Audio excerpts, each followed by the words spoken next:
Wizkid just dropped his new album titled Made in Lagos, October the 29th at 11:11 p.m. Now, I was waiting on this album for a minute. Originally, it was supposed to be released on the 15th of this month, but it got delayed due to the craziness, bad governance, and police brutality with everything to do with the NSARS movement. So, high respect for Wizkid pushing this album back, and to be honest, after listening to it, it was so worth the wait. Now, if you're new to my channel, I do music reviews that break down not only the artists, but also the songs, and I give my review. So if you're a music fan, go ahead and hit that subscribe button. Only 4% of y'all are actually subscribed to my channel. So let's change that today. Let's get this video to 20 likes and 20 new subscribers. So let's get into the video.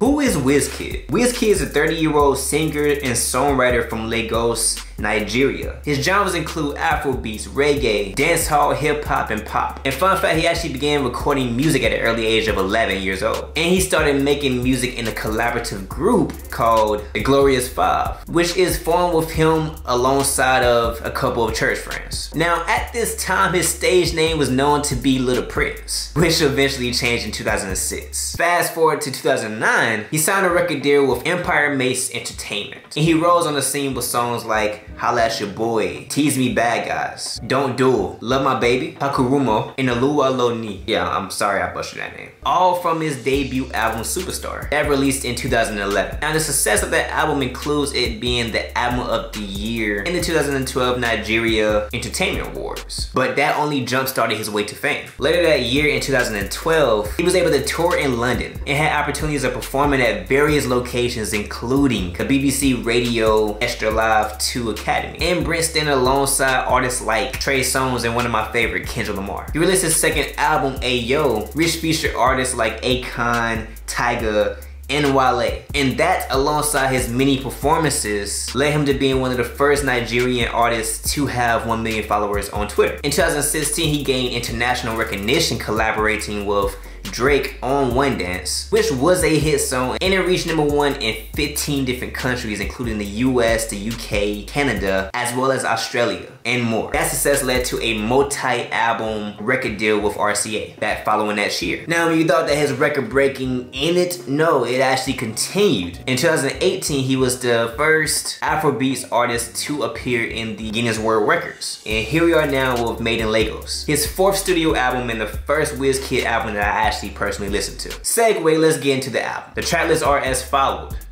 So let's go ahead and actually dig into it. So with Tracklist, the production is beautiful. There's a beautiful call and response between Wizkid and the sax, and there's a beautiful sax solo at the end. I'm also hearing a lot of live instrumentation, mostly piano strings and horns, but alongside that, the drums are very bouncy and dancey, and the way that he flows on the track keeps you moving throughout the entire song. Now in the song, he mentioned a lot of things like doing it for his family, finally making it, everybody wants him on the track, not being afraid. And me personally, all these are really a great way to start the album, especially being titled Made in Lagos, being where he's from, and actually explaining pretty much how he got there and how his life is different now. With Ginger in the production, I'm already hearing the guitar. Bouncy drums that always keep my head shaking. The synth in the background makes it sound very spacious, and that is followed with a consistent piano as well. I love Burna Boy on the hook. And I love how the call and response continue with this song, except it's not a saxophone this time, it's Burna Boy and Wizkid. It's cool to see two kings from Africa actually on the same track. It's beautiful. There was also a nice key change in there that was very flawlessly done, and the guitar solo in the background helped build up the track when it changed keys as well. Longtime, it was a alright intro from Skepta. Me personally, I could have did without that verse, but overall the song is very melodic, catchy, and I love the hook on this one. It's consistent with the guitar, but then it also brings in a new element of e-piano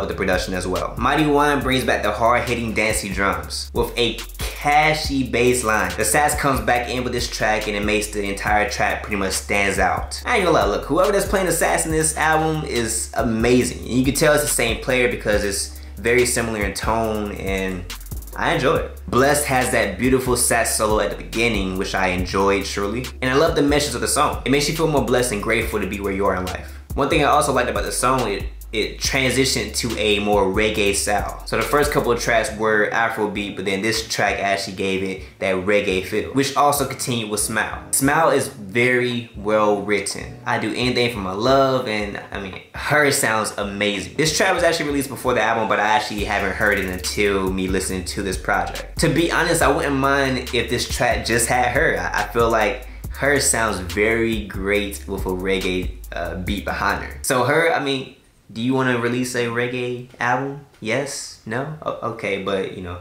hopefully you do, cause it's hot. Piece of Me, favorite song, hands down. Ella Mai sounds amazing. She sounds beautiful on this track, and it's one of my favorites because of it. You can come get a piece of me, like I can? For real? Bet. I love the guitar that's in this track, and it gives a lot of space to showcase the combination of Wizkid alongside with Ella Mai's voice in this track. No Stress brings back the Afrobeat genre, but I honestly can live without this one. It's not a bad song, it's very melodic, which is what I do enjoy about this track. It's a very catchy hook, but after Piece of Me, it's just not as spectacular. When it comes to True Love, I love the harmonies. I think this track actually has some of the best harmonies on the album. That sax continues, and it honestly adds a lot of beauty to the track. Another thing that I did like about this song is that he used voice in the production alongside with the guitar to give it more feel and to fill the space. Sweet One, that organ. I love how the sax support the vocals. To be honest, it made me feel like how it was when I used to play for my church. Just giving the voice accents and not doing too much to the point where it's overwhelming. I love it, plus the hook gives the sax the chance to really take over. It switches off. The hook becomes more of a background and the sax kind of take on the more melodic approach, giving it more catchiness in the track. It's cool because unlike all the other songs, it's able to stay and remain catchy without even having lyrics. Essence, I'm not sure who the feature is on this track, but she can sing.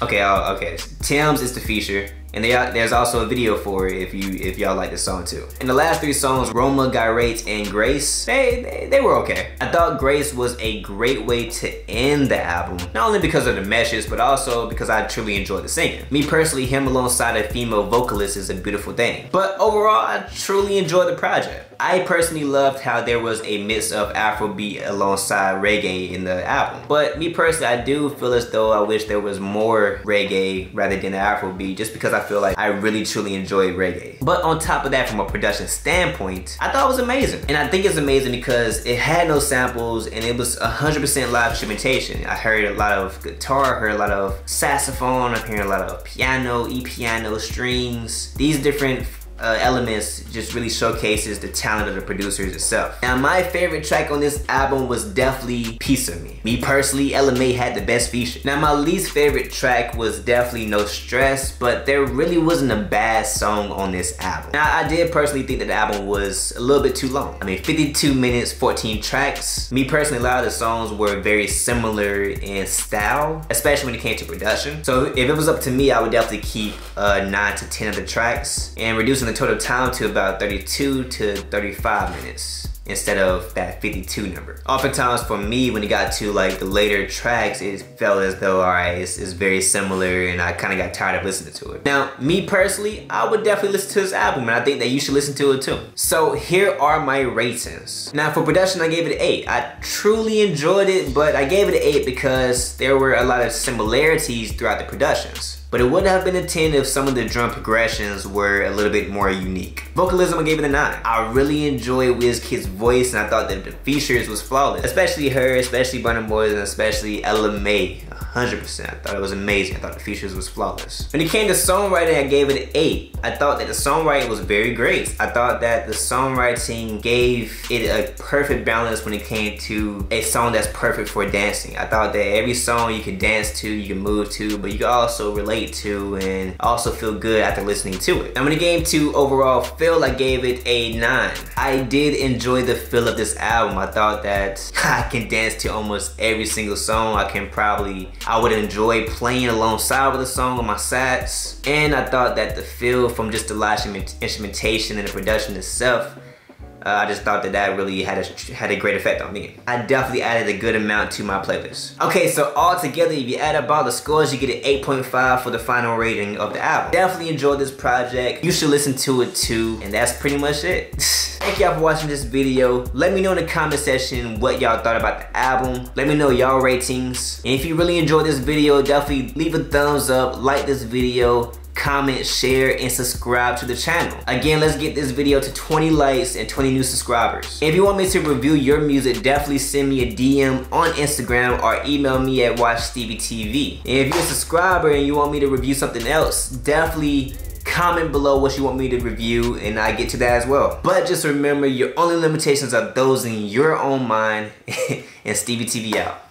Ariana Grande just released her album Positions. Now, I knew this was going to happen because obviously I reviewed her last single Positions, and here we are now.